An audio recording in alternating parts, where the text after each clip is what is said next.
Hi ಸ್ನೇಹಿತರೆ, ನಮಸ್ತೆ. Knowledge ಗುರು YouTube ಚಾನಲ್ಗೆ ನಿಮ್ಗೆಲ್ರಿಗೂ ಸ್ವಾಗತ. ಸ್ನೇಹಿತರೆ, ನಾವು ಇಂದಿನ ಒಂದು ವಿಡಿಯೋದಲ್ಲಿ ದ್ವಿತೀಯ PUC ಭಾರತದ ಇತಿಹಾಸಕ್ಕೆ ಸಂಬಂಧಪಟ್ಟಂತ ವಿಡಿಯೋ ಸರಣಿಗಳನ್ನು ಚರ್ಚೆ ಮಾಡ್ತಾ ಇದ್ದಿದ್ದು. ಪಾರ್ಟ್ 1 ಇಂದ ಪಾರ್ಟ್ 8 ವರೆಗೂ ವಿಡಿಯೋಗಳನ್ನು ಈಗಾಗಲೇ ಮಾಡಿಯಾಗಿದೆ. ದಯವಿಟ್ಟು ಯಾರು ಅವುಗಳನ್ನು ವಾಚ್ ಮಾಡಿಲ್ಲ, ಪಾರ್ಟ್ 1 ಟು ಪಾರ್ಟ್ 8 ವರೆಗೂ ಇರ್ತಕ್ಕಂಥ ವಿಡಿಯೋಗಳನ್ನು ವಾಚ್ ಮಾಡಿ. ಹಾಗೆ ಈ ಒಂದು ವಿಡಿಯೋ ಪಾರ್ಟ್ 9 ಆಗಿರುತ್ತೆ. ಅಂದರೆ ದ್ವಿತೀಯ PUC ಭಾರತದ ಇತಿಹಾಸದಲ್ಲಿ 4th ಲೆಸನ್ನು ಪಾರ್ಟ್ 9 ವಿಡಿಯೋ ಆಗಿರುತ್ತೆ. ಸೊ ಸ್ನೇಹಿತರೆ, ನಾಲೆಡ್ಜ್ ಗುರು ಯೂಟ್ಯೂಬ್ ಚಾನಲ್ಗೆ ಯಾರೆಲ್ಲ ಸಬ್ಸ್ಕ್ರೈಬ್ ಆಗಿದ್ದೀರಾ ಅವರೆಲ್ಲರಿಗೂ ಕೂಡ ತುಂಬ ಥ್ಯಾಂಕ್ಸ್. ಹಾಗೆ ಯಾರೆಲ್ಲ ಸಬ್ಸ್ಕ್ರೈಬ್ ಆಗದೆ ನೋಡ್ತಾ ಇದ್ದೀರಾ ದಯವಿಟ್ಟು ಸಬ್ಸ್ಕ್ರೈಬ್ ಆಗಿ ಬೆಲ್ ಐಕನ್ ಪ್ರೆಸ್ ಮಾಡೋ ಮುಖಾಂತರ ನಾನು ಮಾಡ್ತಕ್ಕಂಥ ಇನ್ಫಾರ್ಮೇಟಿವ್ ವಿಡಿಯೋಗೆ ನೋಟಿಫೈ ಆಗಿರಿ ಅಂತ ಹೇಳ್ತಾ, ವಿಡಿಯೋ ಎಂಡ್ವರೆಗೂ ವಾಚ್ ಮಾಡಿ, ಲೈಕ್ ಮಾಡಿ, ದಯವಿಟ್ಟು ಶೇರ್ ಮಾಡಿ. ಇನ್ನಿತರೆ ಈ ಒಂದು GPSTR, HSTR, ಕ್ರೈಸ್ ಅಲ್ವಾ, PU ಕಾಲೇಜ್ ಲೆಕ್ಚರರ್, ಹಾಗೆ KSET, ನೆಟ್ ಈ ರೀತಿ ಇತಿಹಾಸ ವಿಷಯದಲ್ಲಿ ಪರೀಕ್ಷೆಗಳನ್ನು CETಗಳನ್ನು ಬರೀತಕ್ಕಂಥ ಇನ್ನಿತರ ಫ್ರೆಂಡ್ಸಿಗೂ ಕೂಡ ಹೆಲ್ಪ್ ಆಗುತ್ತೆ. ಹಾಗೆ ಏನಾದರೂ ಅನಿಸಿಕೆ ಅಭಿಪ್ರಾಯಗಳಿದ್ರೆ ದಯವಿಟ್ಟು ಕಮೆಂಟ್ಸ್ ಮಾಡೋ ಮುಖಾಂತರ ನಮ್ಮ ಜೊತೆ ಯಾವಾಗಲೂ ಟಚ್ಚಲ್ಲಿರಿ ಅಂತ ಹೇಳ್ತಾ, ಬನ್ನಿ ಹಾಗಾದರೆ ಇವತ್ತಿನ ಒಂದು ವಿಡಿಯೋನ ಆರಂಭ ಮಾಡೋಣ. ಹಾಗಾದರೆ ಸ್ನೇಹಿತರೆ, ನಾವೀಗಾಗಲೇ ಈ ಒಂದು ಪಾರ್ಟ್ 8 ವಿಡಿಯೋದಲ್ಲಿ ನಾವೀಗಾಗಲೇ ಕದಂಬರ ಬಗ್ಗೆ, ಹಾಗೆ ಗಂಗರ ಬಗ್ಗೆ ಮತ್ತು ಬಾದಾಮಿ ಚಾಲುಕ್ಯರು ಅಥವಾ ಆರಂಭಿಕ ಚಾಲುಕ್ಯರನ್ನ ಕುರಿತಾಗಿ ಲಾಸ್ಟ್ ವಿಡಿಯೋದಲ್ಲಿ ನಾವು ಚರ್ಚೆ ಮಾಡಿದ್ವಿ. ಸೊ ಈ ಒಂದು ವಿಡಿಯೋದಲ್ಲಿ ರಾಷ್ಟ್ರಕೂಟರನ ಕುರಿತಾಗಿ, ರಾಷ್ಟ್ರಕೂಟರ ಒಂದು ಪ್ರಸಿದ್ಧ ಅರಸ, ಕಲೆ ಮತ್ತು ವಾಸ್ತುಶಿಲ್ಪ, ಅವರು ನೀಡಿರ್ತಕ್ಕಂಥ ಒಂದು ಕೊಡುಗೆಗಳು ಏನೇನಿದೆ ಅಂತಕ್ಕಂಥ ವಿಚಾರಗಳಿಗೆ ಸಂಬಂಧಪಟ್ಟಂಥ ಅನೇಕ ವಿಚಾರಗಳನ್ನು ಡಿಸ್ಕಷನ್ ಮಾಡ್ತಾ ಹೋಗೋಣ. ಸೊ ಇವುಗಳನ್ನೆಲ್ಲ ಗಮನಿಸ್ತಾ ಹೋಗಿ, ಅನಂತರದಲ್ಲಿ ನಾವು ರಾಷ್ಟ್ರಕೂಟರ ನಂತರದಲ್ಲಿ ಅವರ ಒಂದು ಸಾಹಿತ್ಯ, ಅವರ ಕೊಡುಗೆಗಳ ನಂತರದಲ್ಲಿ ನಂತರದ ಚಾಲುಕ್ಯರು ಮತ್ತು ಹೊಯ್ಸಳರನ್ನ ಕುರಿತಾಗಿ ನಾವು ಚರ್ಚೆ ಮಾಡಿದರೆ, ಈ ಒಂದು ದ್ವಿತೀಯ PUC ಭಾರತದ ಇತಿಹಾಸಕ್ಕೆ ಸಂಬಂಧಪಟ್ಟಂತಹ 4th ಲೆಸನ್ ಏನಾಗುತ್ತೆ, ಕಂಪ್ಲೀಟ್ ಆಗುತ್ತೆ. ಸೊ ಹಾಗಾದರೆ ಈ ಒಂದು ವಿಡಿಯೋದಲ್ಲಿ ಪಾರ್ಟ್ 9ಗೆ ಸಂಬಂಧಪಟ್ಟಂತೆ ರಾಷ್ಟ್ರಕೂಟರನ ಕುರಿತಾಗಿ ಡಿಸ್ಕಷನ್ ಮಾಡ್ತಾ ಹೋಗೋಣ. ಅದರಲ್ಲಿ ಒಂದು ವಾಕ್ಯದ ಪ್ರಶ್ನೆಗಳಿಗೆ ಉತ್ತರಗಳನ್ನು ನೋಡ್ತಾ ಹೋಗೋಣ. ಹಾಗಾದರೆ ರಾಷ್ಟ್ರಕೂಟರ ಬಗ್ಗೆ ಒಂದಷ್ಟು ಮಾಹಿತಿನ ಮೊದಲನೇದಾಗಿ ತಿಳ್ಕೊಬೋಣ. ಏನಂದರೆ, ರಾಷ್ಟ್ರಕೂಟರು ದಕ್ಷಿಣ ಭಾರತದ ಬೃಹತ್ ಸಾಮ್ರಾಜ್ಯವನ್ನು ಸ್ಥಾಪಿಸಿ ದೀರ್ಘಕಾಲ ಆಳ್ವಿಕೆಯನ್ನು ನಡೆಸಿದಂಥ ಒಂದು ಮನೆತನ ಆಗಿದೆ. ಇವರು ಸಾಮಾನ್ಯ ಶಕ ಎಷ್ಟರಲ್ಲಿ 753ರಿಂದ ಎಷ್ಟಕ್ಕೆ 978ರವರೆಗೆ ಆಳ್ವಿಕೆಯನ್ನು ಮಾಡಿದ್ದಾರೆ ಅಂತೇಳಿ ನಾವು ಗಮನಿಸ್ಬೋದಾಗಿದೆ. ಇವರು ಮೊದಲ ಬಾದಾಮಿ ಚಾಲುಕ್ಯರ ಸಾಮಂತರಾಗಿರ್ತಾರೆ. ಯಾರು? ರಾಷ್ಟ್ರಕೂಟರು ಮೊದಲು ದಕ್ಷಿಣ ಭಾರತದಲ್ಲಿ ಸಾಮ್ರಾಜ್ಯವನ್ನು ಸ್ಥಾಪಿಸೋದಕ್ಕೂ ಮೊದಲು ರಾಷ್ಟ್ರಕೂಟರು ಬಾದಾಮಿ ಚಾಲುಕ್ಯರ ಸಾಮಂತರಾಗಿರ್ತಾರೆ. ರಾಷ್ಟ್ರಕೂಟ ಎಂಬಂಥ ಒಂದು ಪದ ಅಧಿಕಾರವನ್ನು ಸೂಚಿಸುತ್ತದೆ. ರಾಷ್ಟ್ರಕೂಟ ಎಂಬಂಥ ಈ ಒಂದು ಪದ ಏನನ್ನು ಸೂಚನೆ ಮಾಡುತ್ತದೆ?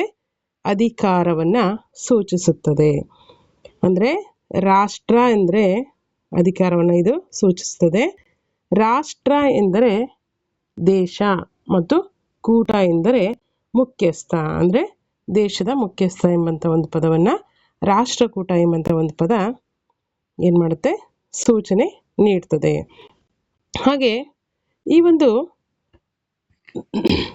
ಶಿಲಾಶಾಸನಗಳಲ್ಲಿ ಇವರು ತಮ್ಮನ್ನು ತಾವು ಏನಂತ ಕರ್ಕೊಂಡಿದ್ದಾರೆ ಅಂತಂದರೆ, ಲಟ್ಟಲೂರು ಪುರವರಾಧೀಶ್ವರರು. ಲಟ್ಟಲೂರು ಇವರನ್ನು ರಾಷ್ಟ್ರಕೂಟರೇ ಕರ್ಕೊಂಡಿರೋಂಥದ್ದು ಏನಂತ ಕರ್ಕೊಂಡಿದ್ದಾರೆ?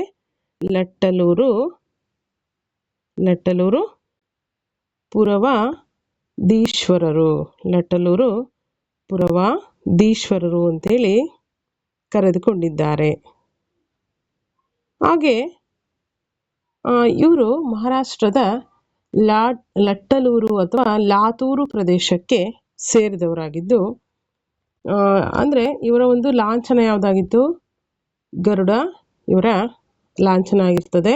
ಇವರು ಲಟ್ಟಲೂರು ಅಥವಾ ಲಾತೂರು ಪ್ರದೇಶಕ್ಕೆ, ಮಹಾರಾಷ್ಟ್ರದ ಲಟ್ಟಲೂರು ಅಥವಾ ಲಾತೂರು ಪ್ರದೇಶಕ್ಕೆ ಸೇರಿದವರಾಗಿದ್ದಾರೆ. ಇವರ ಗರುಡ ಲಾಂಛನ. ಗುಲ್ಬರ್ಗ ಜಿಲ್ಲೆಯ ಮಾನ್ಯಕೇಟ, ಗುಲ್ಬರ್ಗ ಜಿಲ್ಲೆಯ ಮಾನ್ಯಕೇಟ ಅಥವಾ ಮಾಳಖೇಡ ಇವರ ರಾಜಧಾನಿ ಅಂತೇಳಿ ನಾವು ಗಮನಿಸ್ಬೋದು. ಗುಲ್ಬರ್ಗ ಜಿಲ್ಲೆಯ ಮಾನ್ಯಕೇಟ ಅಥವಾ ಮಾಳಖೇಡ ಇವರ ರಾಜಧಾನಿ.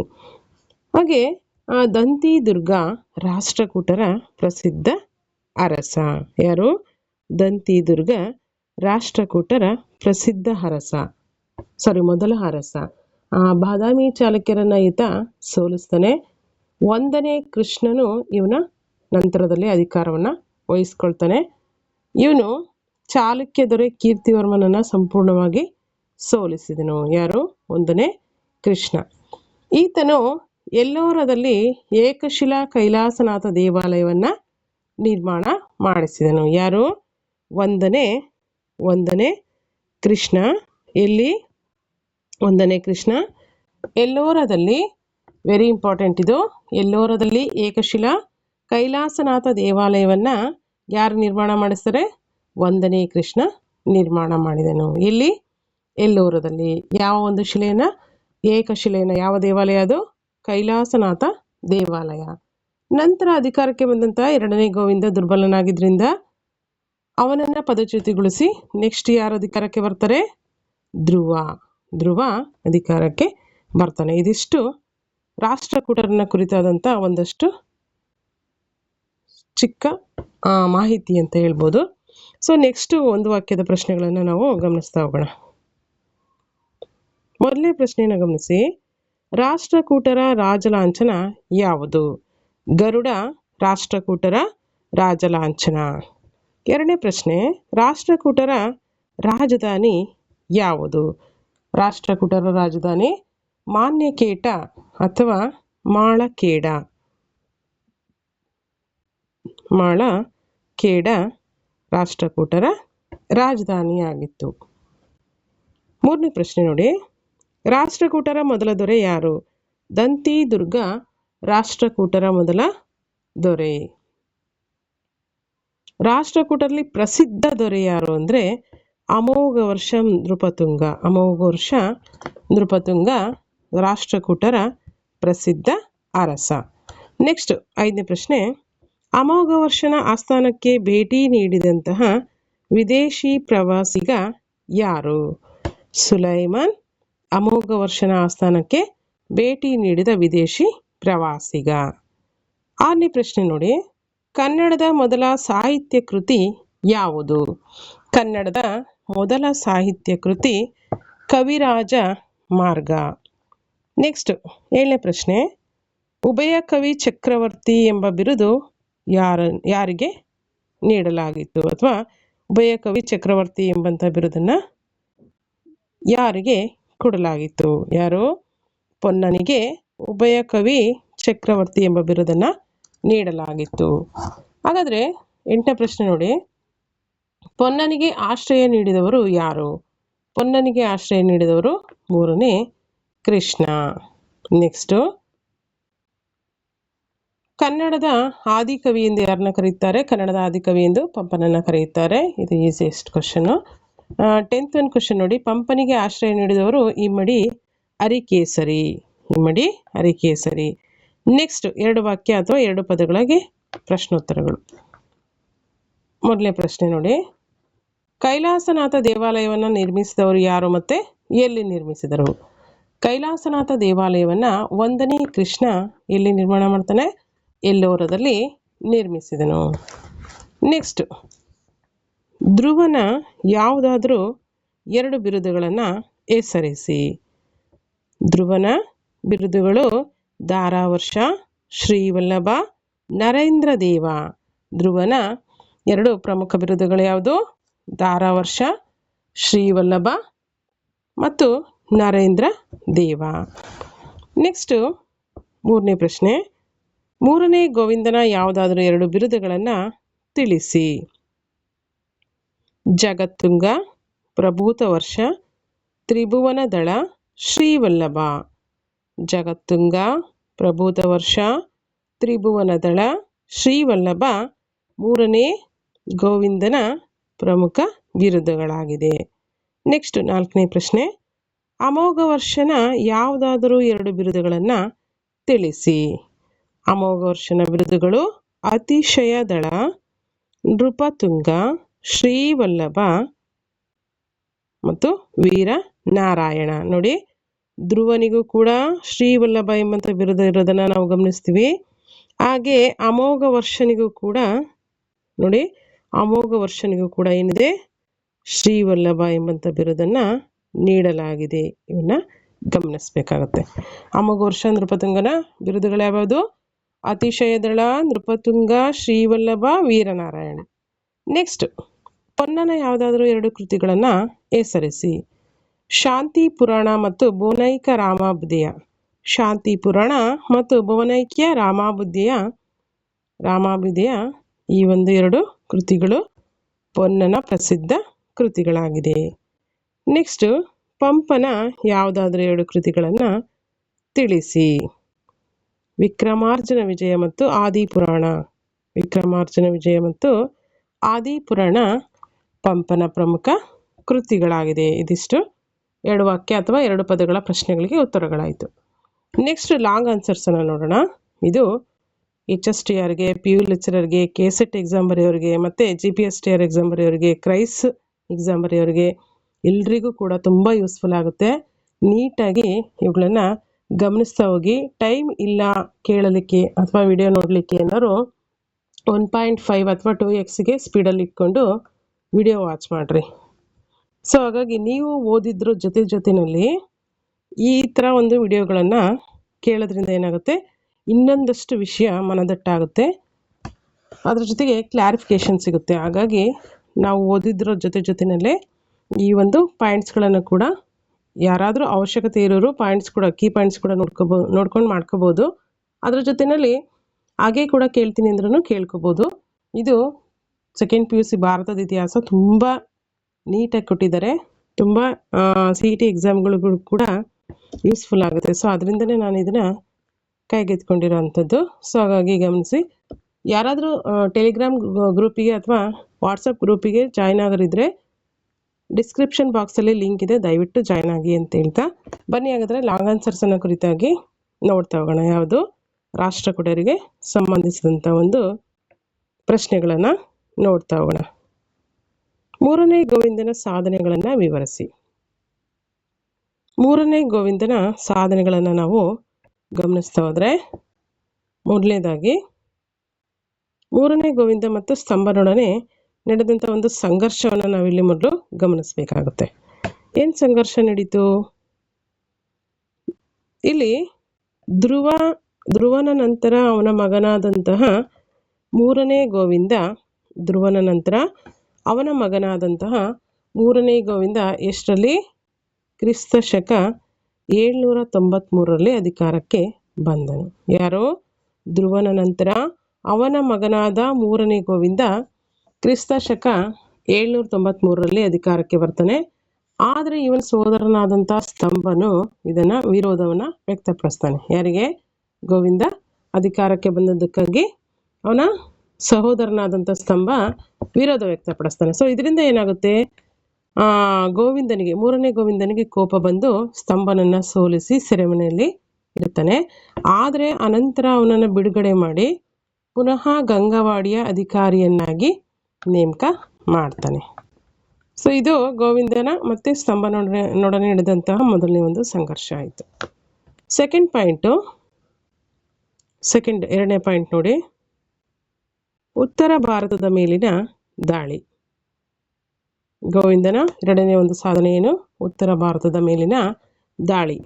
ಮೂರನೇ ಗೋವಿಂದನು ಕ್ರಿಸ್ತ ಶಕ 800ರಲ್ಲಿ ಉತ್ತರ ಭಾರತದ ದಂಡಯಾತ್ರೆಯನ್ನು ಕೈಗೊಳ್ತಾನೆ. ಇಲ್ಲಿ ಪ್ರತಿಹಾರರ ಎರಡನೇ ನಾಗಭಟ್ಟ ಬಂಗಾಳದ ಧರ್ಮಪಾಲ, ಕನೌಜಿನ ಚಕ್ರಾಯುಧನನ್ನು ಸೋಲಿಸಿ ಅವರಿಂದ ಏನು ಪಡಿತಾನೆ, ಕಪ್ಪ ಕಾಣಿಕೆಗಳನ್ನು ಮೂರನೇ ಗೋವಿಂದ ಪಡಿತಾನೆ. ನೆಕ್ಸ್ಟು ಮೂರನೇ ಗೋವಿಂದನ ಸೈನ್ಯವು ಏನು ಮಾಡುತ್ತೆ, ಹಿಮಾಲಯ ಪರ್ವತಗಳವರೆಗಿನ ಹೋಗಿ ದಂಡಯಾತ್ರೆಗಳನ್ನ ನಡೆಸ್ತದೆ ಅಂತೇಳಿ ನಾವು ಗಮನಿಸ್ತೀವಿ. ಇದು ಮೂರನೇ ಗೋವಿಂದನ ಉತ್ತರ ಭಾರತದ ಮೇಲಿನ ದಂಡಯಾತ್ರೆ. ನೆಕ್ಸ್ಟ್ ಮೂರನೇ ಪಾಯಿಂಟು, ಮೂರನೇ ಒಂದು ಅಂಶವನ್ನು ನಾವು ಗಮನಿಸೋದಾದರೆ, ಗಂಗರು ಮತ್ತು ಪಾಂಡ್ಯರು ಹಾಗೂ ಕೇರಳದ ಅರಸರೊಡನೆ ಮೂರನೇ ಗೋವಿಂದನ ಯುದ್ಧ. ಗಂಗರು, ಪಾಂಡ್ಯರು ಮತ್ತು ಕೇರಳದ ಅರಸರೊಡನೆ ಯುದ್ಧ. ಗಂಗರು ಕ್ರಿಸ್ತಶಕ 803ರಲ್ಲಿ ಪಾಂಡ್ಯರು ಮತ್ತು ಕೇರಳದ ಅರಸರನ್ನ ಒಟ್ಟುಗೂಡಿಸ್ಕೊಂಡು ಏನು ಮಾಡ್ತಾರೆ, ರಾಷ್ಟ್ರಕೂಟರ ಮೇಲೆ ದಾಳಿ ಮಾಡ್ತಾರೆ. ಸೊ ಆಗ ಮೂರನೇ ಗೋವಿಂದ ಇವ್ರನ್ನೆಲ್ಲ ಸೋಲಿಸ್ತಾನೆ. ಮೊದಲು ಗಂಗರು ಏನು ಮಾಡ್ತಾರೆ, ಕ್ರಿಸ್ತಶಕ 803ರಲ್ಲಿ ಪಾಂಡ್ಯರನ್ನ ಮತ್ತು ಕೇರಳದ ಅರಸರನ್ನ ಒಂದುಗೂಡಿಸ್ಕೊಂಡು ರಾಷ್ಟ್ರಕೂಟರ ಮೇಲೆ ದಾಳಿ ಮಾಡ್ತಾನೆ. ಆದರೆ ರಾಷ್ಟ್ರಕೂಟರ ಮೂರನೇ ಗೋವಿಂದ ಇವ್ರನ್ನೆಲ್ಲ ಸೋಲಿಸ್ತಾನೆ.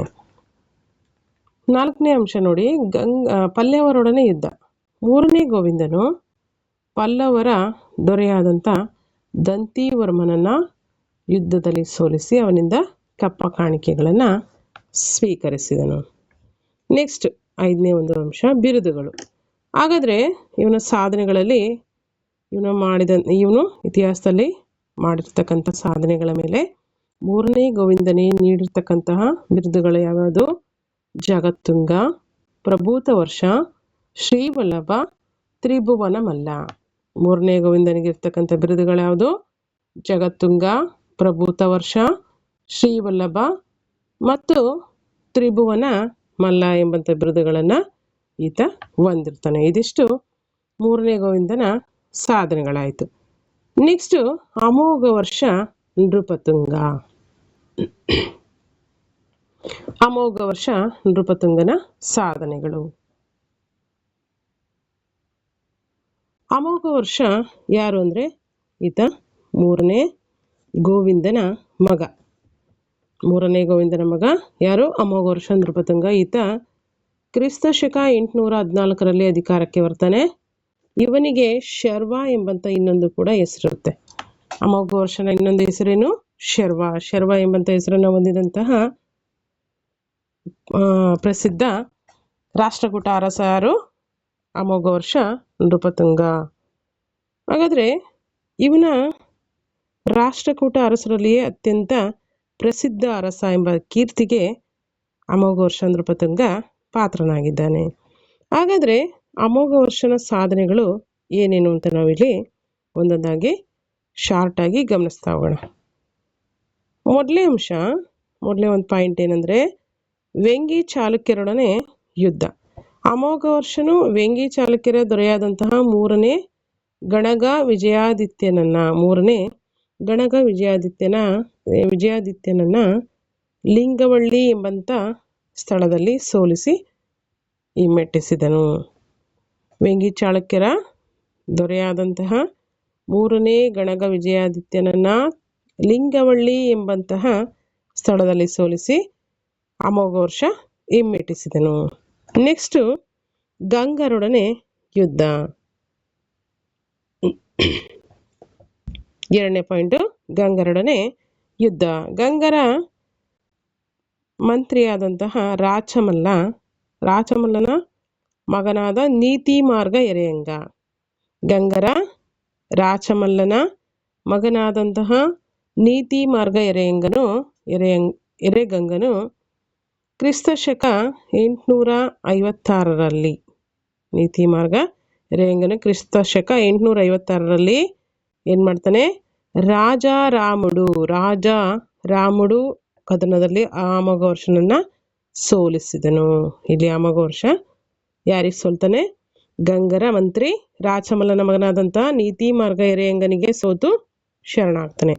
ನೆಕ್ಸ್ಟ್ ಅಮೋಘ ವರ್ಷನ ವೈವಾಹಿಕ ಸಂಬಂಧಗಳ ಬಗ್ಗೆ ನಾವು ನೋಡೋದಾದರೆ, ಅಮೋಘ ವರ್ಷನು ಗಂಗಾ ಮತ್ತು ಇತರೆ ಅರಸು ಮನೆತನದವರ ಜೊತೆ ಸಂಘರ್ಷವನ್ನು ಕೈಬಿಟ್ಟು ವೈವಾಹಿಕ ಸಂಬಂಧವನ್ನು ಮಾಡಿಕೊಳ್ತಾನೆ. ಅನಂತರ ತನ್ನ ಮಗಳಾದಂಥ ಚಂದ್ರಲಭ್ಯೆಯನ್ನು, ಯಾರು? ಅಮೋಘ ವರ್ಷ ತನ್ನ ಮಗಳಾದಂತಹ ಚಂದ್ರಲಭ್ಯೆಯನ್ನು ಗಂಗಾ ದೊರೆಯಾದಂತಹ ಭೂತುಗನಿಗೆ ಕೊಟ್ಟು ವಿವಾಹವನ್ನು ಮಾಡ್ತಾನೆ. ನೆಕ್ಸ್ಟು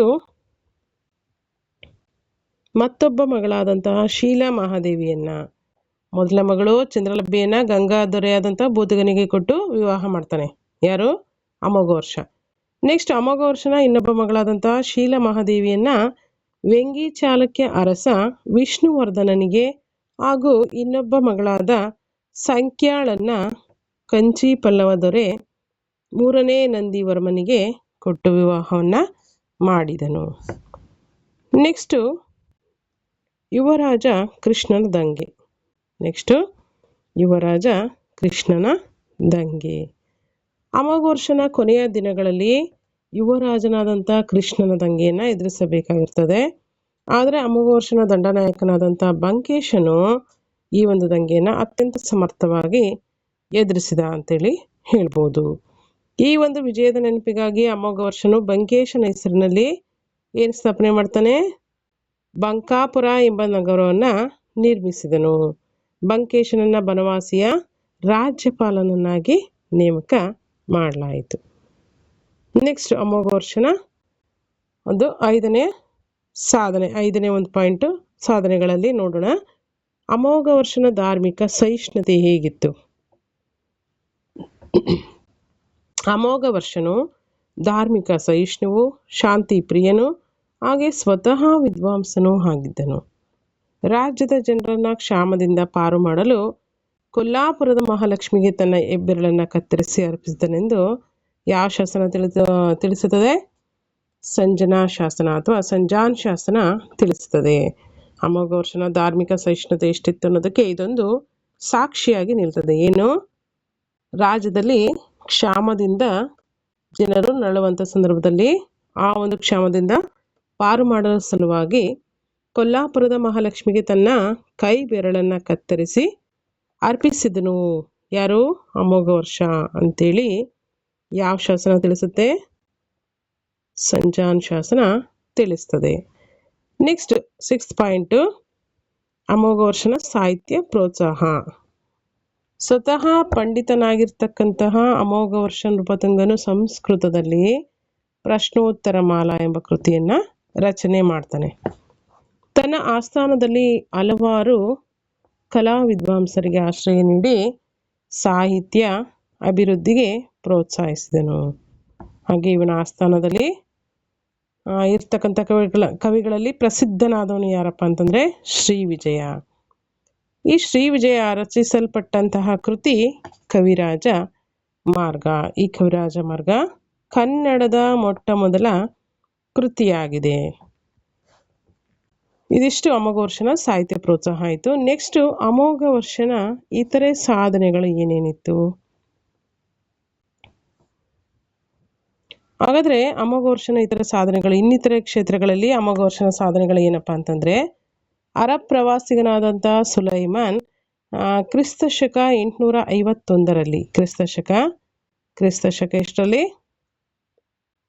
851ರಲ್ಲಿ ಅಮೋಘ ವರ್ಷನ ಆಸ್ಥಾನಕ್ಕೆ ಭೇಟಿ ನೀಡಿ ಅಮೋಘ ವರ್ಷನ ಸಾಮ್ರಾಜ್ಯವು ಪ್ರಪಂಚದ 4 ಶ್ರೇಷ್ಠ ಸಾಮ್ರಾಜ್ಯಗಳಲ್ಲಿ ಒಂದಾಗಿದೆ ಅಂತೇಳಿ ಈತನ ಒಂದು ಸಾಮ್ರಾಜ್ಯದ ಬಗ್ಗೆ ಹೊಗಳಿದ್ದಾನೆ. ಯಾರು ಹೊಗಳಿರುವಂಥದ್ದು? ಅಮೋಘ ವರ್ಷನ ಆಸ್ಥಾನಕ್ಕೆ ಭೇಟಿ ನೀಡಿರ್ತಕ್ಕಂಥ ಸುಲೈಮಾನ್. ಎಷ್ಟರಲ್ಲಿ? ಕ್ರಿಸ್ತಶಕ 851ರಲ್ಲಿ ಅಮೋಘ ವರ್ಷನ ಸಾಮ್ರಾಜ್ಯವನ್ನು ಕುರಿತಾಗಿ ಪ್ರಪಂಚದ 4 ಶ್ರೇಷ್ಠ ಸಾಮ್ರಾಜ್ಯಗಳಲ್ಲಿ ಅಮೋಘ ವರ್ಷನ ಸಾಮ್ರಾಜ್ಯವು ಕೂಡ ಒಂದಾಗಿದೆ ಅಂತೇಳಿ ಇವನ ಒಂದು ಸಾಮ್ರಾಜ್ಯವನ್ನು ಕುರಿತಾಗಿ ಹೊಗಳಿಕೆಯನ್ನು ನೀಡಿದ್ದಾನೆ. ಹಾಗೆ ಯಾವುದು 4 ಶ್ರೇಷ್ಠ ಸಾಮ್ರಾಜ್ಯಗಳು ಅಂದರೆ ಬಾಗ್ದಾದ್. ಪ್ರಪಂಚದ ಪ್ರಮುಖ 4 ಶ್ರೇಷ್ಠ ಸಾಮ್ರಾಜ್ಯಗಳು, ಇನ್ನಿತರ 4 ಸಾಮ್ರಾಜ್ಯಗಳು ಯಾವುದು? ಬಾಗ್ದಾದ್, ಚೀನಾ ಮತ್ತು ಕಾನ್ಸ್ಟಾಂಟಿನೋಪಲ್. 4ನೇದು ಅಮೋಘ ವರ್ಷ ನೃಪತುಂಗನ ಒಂದು ಸಾಮ್ರಾಜ್ಯ. 4ನೇ ಶ್ರೇಷ್ಠ ಸಾಮ್ರಾಜ್ಯಗಳಲ್ಲಿ ಇದು ಕೂಡ ಒಂದಾಗಿದೆ ಅಂತೇಳಿ ಹೊಗಳಿಕೆಯನ್ನು ಸುಲೈಮಾನ್ ನೀಡಿರ್ತಕ್ಕಂಥದ್ದು. ನೆಕ್ಸ್ಟ್ ಇವನಿಗೆ ಇದ್ದಂಥ ಬಿರುದುಗಳು ಏನಾಗಿತ್ತು? ಯಾರಿಗೆ? ಅಮೋಘವರ್ಷ ನೃಪತುಂಗನಿಗೆ ಅತಿಶಯದಳ, ನೃಪತುಂಗ, ವೀರನಾರಾಯಣ, ಶ್ರೀವಲ್ಲಭ, ರಟ್ಟ ಮಾರ್ತಾಂಡ ಮುಂತಾದಂತಹ ಬಿರುದುಗಳು ಇದ್ದವು. ಯಾವ್ಯಾವುದು? ಅಮೋಘವರ್ಷ ನೃಪತುಂಗನಿಗೆ ಅಥವಾ ಅಮೋಘವರ್ಷನಿಗೆ ಇದ್ದಂಥ ಬಿರುದುಗಳು ಅತಿಶಯದಳ, ನೃಪತುಂಗ, ವೀರನಾರಾಯಣ, ಶ್ರೀವಲ್ಲಭ ಮತ್ತು ರಟ್ಟ ಮಾರ್ತಾಂಡ ಎಂಬಂಥ ಬಿರುದುಗಳನ್ನು ಈತ ಹೊಂದಿದ್ದ. ಸೊ ಇದಿಷ್ಟು ಅಮೋಘವರ್ಷ ಅಥವಾ ಅಮೋಘವರ್ಷ ನೃಪತುಂಗನ ಪ್ರಮುಖ ಸಾಧನೆಗಳು ಅಥವಾ ಈ ಒಂದು ರಾಷ್ಟ್ರಕೂಟರ ಪ್ರಸಿದ್ಧ ದೊರೆಯಾದಂಥ ಅಮೋಘವರ್ಷನ ಪ್ರಮುಖ ವಿಶೇಷ ಅಂಶಗಳು ಅಥವಾ ಸಾಧನೆಗಳು. ನೆಕ್ಸ್ಟು ಇನ್ನೊಂದು ಲಾಂಗ್ ಕ್ವಶನ್ ಇದೆ ಈ ಒಂದು ರಾಷ್ಟ್ರಕೂಟರಿಗೆ ಸಂಬಂಧಪಟ್ಟಂತೆ, ಅದನ್ನು ಗಮನಿಸ್ತಾ ಹೋಗಿ. ಏನಂದರೆ ರಾಷ್ಟ್ರಕೂಟರ ಸಾಂಸ್ಕೃತಿಕ ಕೊಡುಗೆಗಳು. ಹಾಗಾದರೆ ರಾಷ್ಟ್ರಕೂಟರು ಭಾರತದ ಇತಿಹಾಸಕ್ಕೆ ನೀಡಿರ್ತಕ್ಕಂತಹ ಸಾಂಸ್ಕೃತಿಕ ಕೊಡುಗೆಗಳು ಏನೇನು ಅಂತಂದರೆ ಯಾವ ಕ್ಷೇತ್ರಗಳಿಗೆ ಇವರ ಒಂದು ಕೊಡುಗೆಗಳನ್ನು ಸಲ್ಲಿಸಿದ್ದಾರೆ ಅಂತಂದರೆ, ಮೊದಲನೇದಾಗಿ ನಾವು ನೋಡೋಣ ಧರ್ಮ. ರಾಷ್ಟ್ರಕೂಟ ಅರಸರು ಧಾರ್ಮಿಕ ಸಹಿಷ್ಣುಗಳಾಗಿದ್ದರು. ಅಷ್ಟೇ ಅಲ್ಲ, ವೈದಿಕ ಮತಾವಲಂಬಿಗಳಾಗಿದ್ದ ಇವರು ಜೈನ ಮತ್ತು ಬೌದ್ಧ ಧರ್ಮಗಳಿಗೂ ಕೂಡ ಏನು ಮಾಡ್ತಾರೆ? ರಾಜಾಶ್ರಯವನ್ನು ನೀಡಿದರು. ಅಮೋಘವರ್ಷನು ಕೊಲ್ಲಾಪುರದ ಮಹಾಲಕ್ಷ್ಮಿಯ ಪರಮ ಭಕ್ತನಾಗಿದ್ದ. ಸೊ ಹಾಗಾಗಿ ಏನು ಮಾಡ್ತಾನೆ? ಬರಗಾಲ ಬಂದಂಥ ಸಂದರ್ಭದಲ್ಲಿ ತನ್ನ ಕೈ ಬೆರಳನ್ನು ಮಹಾಲಕ್ಷ್ಮಿಗೆ ಅರ್ಪಿಸ್ತಾನೆ. ಅಂದರೆ ಬರಗಾಲದಿಂದ ವಿಮುಕ್ತಿ ಹೊಂದಲಿ ಅಂತೇಳಿ ಕೊಲ್ಲಾಪುರದ ಮಹಾಲಕ್ಷ್ಮಿಗೆ ತನ್ನ ಬೆರಳನ್ನು ಒಪ್ಪಿಸ್ತಾನೆ ಅನ್ನೋದನ್ನು ನಾವು ಈಗಾಗಲೇ ಗಮನಿಸಿದ್ವಿ. ಹಾಗೆ ಬ್ರಾಹ್ಮಣರು ಯಜ್ಞಯಾಗಾದಿಗಳಲ್ಲಿ ತೊಡಗಿರ್ತಾ ಇದ್ರು. ರಾಜರು ಅವರಿಗೆ ದಾನದತ್ತಿಗಳನ್ನು ನೀಡಿ ಗೌರವಿಸ್ತಿದ್ರು. ಯಾರಿಗೆ? ಬ್ರಾಹ್ಮಣರಿಗೆ. ರಾಜರು ಏನು ಮಾಡ್ತಾ ಇದ್ರು? ಯಜ್ಞಯಾಗಾದಿಗಳನ್ನು ಮಾಡ್ತಕ್ಕಂಥ ಬ್ರಾಹ್ಮಣರಿಗೆ ದಾನದತ್ತಿಗಳನ್ನು ನೀಡಿ ಗೌರವಿಸ್ತಿದ್ರು. ಸೊ ಇದಿಷ್ಟು ರಾಷ್ಟ್ರಕೂಟರಿಗೆ ಸಂಬಂಧಪಟ್ಟಂಥ ಒಂದು ಧರ್ಮ ಅಥವಾ ಧಾರ್ಮಿಕ ವಿಚಾರಧಾರೆಗಳು. ಸೊ ಸಾಹಿತ್ಯಕ್ಕೆ ಸಂಬಂಧಪಟ್ಟಂತೆ ನೆಕ್ಸ್ಟ್ ನಾವು ನೋಡೋದಾದರೆ ರಾಷ್ಟ್ರಕೂಟರ ಕಾಲದ ಸಾಹಿತ್ಯವನ್ನು ನಾವು ಕುರಿತು ನೋಡೋದಾದರೆ, ರಾಷ್ಟ್ರಕೂಟ ಅರಸರು ಸಾಹಿತ್ಯ ಪೋಷಕರಾಗಿದ್ದರು. ಇವರು ಸ್ವತಃ ಅಮೋಘವರ್ಷನೇ ತನ್ನ ಆಸ್ಥಾನದಲ್ಲಿ ಶ್ರೀ ವಿಜಯ ಎಂಬಂಥ ಒಂದು ಕವಿಗೆ ಆಸ್ಥಾನದಲ್ಲಿ ಆಶ್ರಯವನ್ನು ನೀಡಿರ್ತಾನೆ. ಶ್ರೀ ವಿಜಯ ರಚನೆ ಮಾಡಿರ್ತಕ್ಕಂಥ ಪ್ರಸಿದ್ಧ ಕೃತಿ ಯಾವುದಪ್ಪ ಅಂತಂದರೆ ಕವಿರಾಜ ಮಾರ್ಗ. ಇದು ಕನ್ನಡದ ಮೊಟ್ಟ ಮೊದಲ ಕೃತಿ ಅಂತ ನಾವು ಹೇಳ್ಬೋದು. ಹಾಗಾದರೆ ರಾಷ್ಟ್ರಕೂಟರ ಕಾಲದಲ್ಲಿ ರಚಿಸಲ್ಪಟ್ಟಂತಹ ಇನ್ನಿತರ ಪ್ರಮುಖ ಕೃತಿಗಳು ಯಾವ್ಯಾವುದು ಅಂತಂದರೆ ಶ್ರೀ ವಿಜಯ, ಕವಿರಾಜ ಮಾರ್ಗ, ಪೊನ್ನ, ಶಾಂತಿ ಪುರಾಣ ಮತ್ತು ಭುವನೈಕ್ಯ ರಾಮಬುದ್ಧಿಯ, ಪಂಪ, ಆದಿಪುರಾಣ ಮತ್ತು ವಿಕ್ರಮಾರ್ಜುನ ವಿಜಯ, ಶಿವಕೋಟ್ಯಾಚಾರ್ಯ ಒಡ್ಡರಾಧನೆ, ಶಕ್ತಾಯನ ಶಬ್ದಾನುಶಾಸನ, ಅಮೋಘವರ್ಷ ಪ್ರಶ್ನೋತ್ತರ ಮಾಲಾ. ಇವಿಷ್ಟು ರಾಷ್ಟ್ರಕೂಟರ ಕಾಲದಲ್ಲಿ ರಚನೆ ಮಾಡಿರ್ತಕ್ಕಂಥ ಪ್ರಮುಖ ಕೃತಿಗಳಾಯಿತು. ನೆಕ್ಸ್ಟು ಕಲೆ ಮತ್ತು ವಾಸ್ತುಶಿಲ್ಪ ಕ್ಷೇತ್ರಕ್ಕೆ ರಾಷ್ಟ್ರಕೂಟರ ಕೊಡುಗೆ ಏನು? ರಾಷ್ಟ್ರಕೂಟ ಅರಸರು ಕಲೆ ಮತ್ತು ವಾಸ್ತುಶಿಲ್ಪ ಕ್ಷೇತ್ರಕ್ಕೆ ಅದ್ಭುತವಾದಂಥ ಕೊಡುಗೆಗಳನ್ನು ನೀಡಿರೋದನ್ನು ನಾವು ಗಮನಿಸ್ತೀವಿ. ಇವರ ದೇವಾಲಯ, ಗುಹಾಂತರ ದೇವಾಲಯಗಳನ್ನು ಮತ್ತು ಬಸದಿಗಳನ್ನು ಕೂಡ ಇವರು ರಚನೆ ಮಾಡಿದ್ದಾರೆ ಅಥವಾ ನಿರ್ಮಿಸಿದ್ದಾರೆ. ಎಲ್ಲೋರ, ಅಜಂತ, ಎಲಿಫೆಂಟಾ ಇವರ ಕಲೆಯ ಪ್ರಮುಖ ಕೇಂದ್ರಗಳಾಗಿವೆ. ಇವರ ಕಾಲದ ಪ್ರಸಿದ್ಧ ದೇವಾಲಯಗಳು ಯಾವ್ಯಾವುದಿತ್ತು ಅಂತಂದರೆ ಮೊದಲನೇದಾಗಿ ಎಲ್ಲೋರದ ಕೈಲಾಸನಾಥ ದೇವಾಲಯ. ಹಾಗಾದರೆ ಎಲ್ಲೋರದ ಕೈಲಾಸನಾಥ ದೇವಾಲಯದ ಒಂದು ವಿಶೇಷತೆಯನ್ನು ನಾವು ನೋಡೋದಾದರೆ ಮಹಾರಾಷ್ಟ್ರದ ಔರಂಗಾಬಾದ್ ಜಿಲ್ಲೆಯ ಎಲ್ಲೋರದಲ್ಲಿ 16 ಗುಹಾಲಯಗಳಿದ್ದು ಅಲ್ಲಿ 5 ಹಿಂದೂ ಧರ್ಮಕ್ಕೆ ಸೇರಿವೆ. ಅಲ್ಲಿನ ಕೈಲಾಸನಾಥ ಏಕಶಿಲಾ ದೇವಾಲಯವು ಜಗತ್ ಪ್ರಸಿದ್ಧಿಯನ್ನು ಪಡೆದುಕೊಂಡಿದೆ. ಈ ಒಂದು ಕೈಲಾಸನಾಥ ದೇವಾಲಯವನ್ನು 1ನೇ ಕೃಷ್ಣನು ಕ್ರಿಸ್ತ ಶಕ 770ರಲ್ಲಿ ನಿರ್ಮಿಸಿದನು. ಈ ದೇವಾಲಯವು ಯಾವ ಶೈಲಿಯಲ್ಲಿದೆ? ದ್ರಾವಿಡ ಶೈಲಿಯಲ್ಲಿದೆ. ರಾವಣನು ಕೈಲಾಸ ಪರ್ವತವನ್ನ ಎತ್ತುತ್ತಿರುವಂತಹ ದೃಶ್ಯವನ್ನ ಅದ್ಭುತವಾಗಿ ಕಾಣುವಂತೆ ಇರೋದ್ರಿಂದ ಈ ದೇವಾಲಯವನ್ನ ಕೈಲಾಸನಾಥ ದೇವಾಲಯ ಎಂದು ಕರೆಯುತ್ತಾರೆ. ಡಾಕ್ಟರ್ ಸ್ಮಿತ್ ರವರು ಈ ಒಂದು ದೇವಾಲಯವನ್ನ ಜಗತ್ತಿನ ಅತ್ಯದ್ಭುತ ಕಲಾಕೃತಿಗಳಲ್ಲಿ ಒಂದು ಅಂತೇಳಿ ಕರೆದಿದ್ದಾರೆ. ಯಾವ ದೇವಾಲಯವನ್ನ? ಎಲ್ಲೋರದ ಕೈಲಾಸನಾಥ ದೇವಾಲಯವನ್ನ ಜಗತ್ತಿನ ಅತ್ಯದ್ಭುತ ಕಲಾಕೃತಿಗಳಲ್ಲಿ ಒಂದಾಗಿದೆ ಅಂತೇಳಿ ಯಾರು ಕರೆದಿರುವಂಥದ್ದು? ಡಾಕ್ಟರ್ ವಿ.ಎ. ಸ್ಮಿತ್ ರವರು. ನೆಕ್ಸ್ಟ್ ಒಂದು ಪಾಯಿಂಟ್ ನೋಡಿ, ಎಲ್ಲೋರದ ಇತರೆ ಹಿಂದೂ ದೇವಾಲಯಗಳು. ಎಲ್ಲೋರದಲ್ಲಿ ಇರ್ತಕ್ಕಂಥ ಇನ್ನಿತರೆ ಹಿಂದೂ ದೇವಾಲಯಗಳು ಯಾವ್ಯಾವುದು? ರಾವಣನ ಗುಹೆ, ದಶಾವತಾರ ಗುಹೆ, ರಾಮೇಶ್ವರ ಗುಹೆ, ದುಮಾರ್ಲೇನಾ ಗುಹೆ, ಹಾಗೆ ಇಂದ್ರಸಭಾ, ಜಗನ್ನಾಥ ಸಭಾ ಮುಂತಾದವುಗಳು ಎಲ್ಲೋರದ ಇನ್ನಿತರೆ ಹಿಂದೂ ದೇವಾಲಯಗಳಾಗಿವೆ. ಇದಿಷ್ಟು ಎಲ್ಲೋರದ ಕೈಲಾಸನಾಥ ದೇವಾಲಯವನ್ನ ಅಥವಾ ಎಲ್ಲೋರದಲ್ಲಿರ್ತಕ್ಕಂಥ ದೇವಾಲಯಗಳನ್ನು ಕುರಿತಾದಂಥ ಒಂದಷ್ಟು ಇನ್ಫಾರ್ಮೇಷನ್ ಆಯಿತು. ನೆಕ್ಸ್ಟ್ ನೋಡಿ, ಎಲಿಫೆಂಟಾ. ಇದು ಮಹಾರಾಷ್ಟ್ರದ ಮುಂಬೈ ಬಳಿ ಇರ್ತಕ್ಕಂಥ ದ್ವೀಪ ಪ್ರದೇಶವಾಗಿರ್ತಕ್ಕಂಥ ಎಲಿಫೆಂಟಾದಲ್ಲಿ ಕಂಡು ಬರ್ತಕ್ಕಂಥದ್ದು. ಇಲ್ಲಿ ಎಷ್ಟು ಗುಹೆಗಳಿದೆ ಅಂದರೆ ಇಲ್ಲಿ ಮುಖ್ಯವಾಗಿ 7 ಗುಹೆಗಳಿದೆ. ಈ ಒಂದು ಎಲಿಫೆಂಟಾದ ಇಂದಿನ ಹೆಸರು ಏನಪ್ಪ ಅಂತಂದರೆ, ಎಲಿಫೆಂಟಾದ ಇಂದಿನ ಹೆಸರು ಗೊರವಪುರಿ. ಇಲ್ಲಿರುವ ಬೃಹತ್ ಆನೆಯನ್ನ ಪೋರ್ಚುಗೀಸರು ಎಲಿಫೆಂಟಾ ಎಂದು ಕರೆದರು. ಇಲ್ಲಿರುವ ಗುಹೆಗಳ ಮಧ್ಯದಲ್ಲಿರುವ ಗುಹೇಶ್ವರನ ತ್ರಿಮೂರ್ತಿ ವಿಗ್ರಹ ದೇವರ 3 ಅವತಾರಗಳಿಗೆ ಸಂಬಂಧಿಸಿದೆ. 18 ಅಡಿ ಎತ್ತರವಿರ್ತಕ್ಕಂಥ ಈ ಮೂರ್ತಿಯನ್ನ 2 ಅರ್ಧ ಕಂಬಗಳ ನಡುವಣ ಕೊರೆಯಲ್ಪಟ್ಟಿದೆ. ರಾಷ್ಟ್ರಕೂಟರು ಚಿತ್ರಕಲೆಗೂ ಕೂಡ ಹೆಚ್ಚಿನ ಒಂದು ಪ್ರೋತ್ಸಾಹವನ್ನ ನೀಡಿದ್ರು ಅಂತೇಳಿ ನಾವು ಗಮನಿಸ್ತೀವಿ. ಹಾಗೆ ಇವರ ಇನ್ನಿತರೆ ಸಾಧನೆಗಳನ್ನು ನಾವು ಪ್ರಮುಖವಾಗಿ ಗಮನಿಸ್ಬೋದಾಗಿದೆ. ಸೊ ಹೀಗಾಗಿ ರಾಷ್ಟ್ರಕೂಟರಿಗೆ ಸಂಬಂಧಪಟ್ಟಂತೆ ನಾವು ಅವರ ಒಂದು ಕೊಡುಗೆಗಳನ್ನು ನೋಡಿದರೆ ಮುಖ್ಯವಾಗಿರ್ತಕ್ಕಂಥದ್ದು ಎಲ್ಲೋರದ ಕೈಲಾಸನಾಥ ದೇವಾಲಯ ಹಾಗೂ ಎಲಿಫೆಂಟಾ ಗುಹೆ. ಇವಿಷ್ಟು ಕಲೆ ಮತ್ತು ವಾಸ್ತುಶಿಲ್ಪಕ್ಕೆ ರಾಷ್ಟ್ರಕೂಟರು ನೀಡಿರ್ತಕ್ಕಂತಹ ಕೊಡುಗೆಗಳಾಗಿದೆ.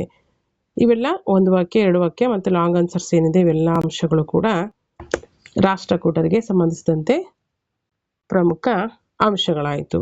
ಸೊ ನೆಕ್ಸ್ಟ್ ಒಂದು ಲೆಸನನ್ನು ಗಮನಿಸೋಣ. 4.9 ಅಂದರೆ 4th ಲೆಸನಲ್ಲಿ ಲಾಸ್ಟ್ ಒಂದು ಸಬ್ ಟಾಪಿಕ್ ಇದು. ನಂತರದ ಚಾಲುಕ್ಯರು ಮತ್ತು ಹೊಯ್ಸಳರು. ನಂತರದ ಚಾಲುಕ್ಯರನ್ನು ಏನಂತ ಕರಿತೀವಿ?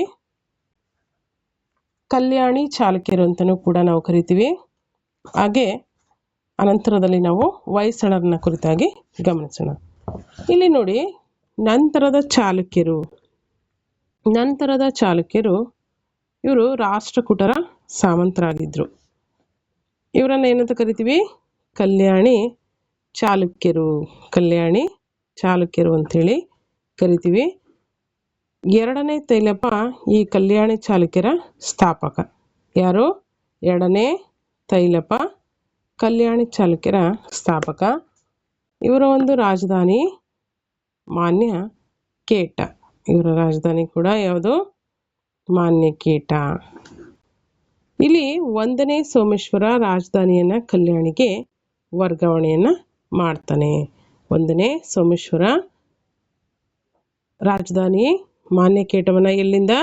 ಮಾನ್ಯಕೇಟದಿಂದ ಕಲ್ಯಾಣಕ್ಕೆ ವರ್ಗಾವಣೆಯನ್ನು ಮಾಡಿದನು. ಸೊ ಇದಿಷ್ಟು ಕಲ್ಯಾಣಿ ಚಾಲುಕ್ಯರು ಅಥವಾ ನಂತರದ ಚಾಲುಕ್ಯರ ಪ್ರಮುಖ ಅಂಶಗಳಾಯಿತು. ಹಾಗಾದರೆ 1 ವಾಕ್ಯ 2 ವಾಕ್ಯ ಮತ್ತು ವಿವರಣಾತ್ಮಕ ವಾಕ್ಯದ ಉತ್ತರಗಳಿಗೆ ಪ್ರಶ್ನೋತ್ತರಗಳಿಗೆ ಸಂಬಂಧಪಟ್ಟಂತೆ ನಾವು ಒಂದೊಂದಾಗಿ ಗಮನಿಸ್ತಾ ಹೋಗೋಣ.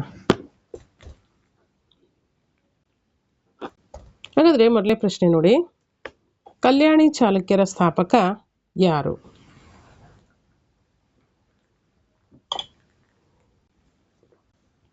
ಕಲ್ಯಾಣಿ ಚಾಲುಕ್ಯರ ಸ್ಥಾಪಕ ಯಾರು? 2ನೇ ತೈಲಪ. 2ನೇ ಪ್ರಶ್ನೆ, ಕಲ್ಯಾಣಿ ಚಾಲುಕ್ಯರ ಮೊದಲ ರಾಜಧಾನಿ ಯಾವುದು? ಮಾನ್ಯಕೇಟ. ಮೂರನೇ ಪ್ರಶ್ನೆ, ರನ್ನನ ಆಶ್ರಯದಾತ ಯಾರು? ರನ್ನನ ಆಶ್ರಯದಾತ ಸತ್ಯಾಶ್ರಯ ಇರುವ ಬೆಡಂಗ. ಫೋರ್ತ್ ಕ್ವಶನು, ಕವಿ ಚಕ್ರವರ್ತಿ ಎಂಬ ಬಿರುದನ್ನು ಹೊಂದಿದವರು ಯಾರು? ಕವಿ ಚಕ್ರವರ್ತಿ ಎಂಬ ಬಿರುದನ್ನು ಹೊಂದಿದವರು ಯಾರಂದ್ರೆ ರನ್ನ. ಯಾವ ಕೃತಿಯನ್ನ ಸಂಸ್ಕೃತದ ಮೊದಲ ವಿಶ್ವಕೋಶ, ವೆರಿ ಇಂಪಾರ್ಟೆಂಟ್ ಇದು ಗಮನಿಸಿ, ಯಾವ ಕೃತಿಯನ್ನ ಸಂಸ್ಕೃತದ ಮೊದಲ ವಿಶ್ವಕೋಶ ಅಂತೇಳಿ ಪರಿಗಣನೆ ಮಾಡಲಾಗಿದೆ? ಅಭಿಲಾಷ ತೀರ್ಥ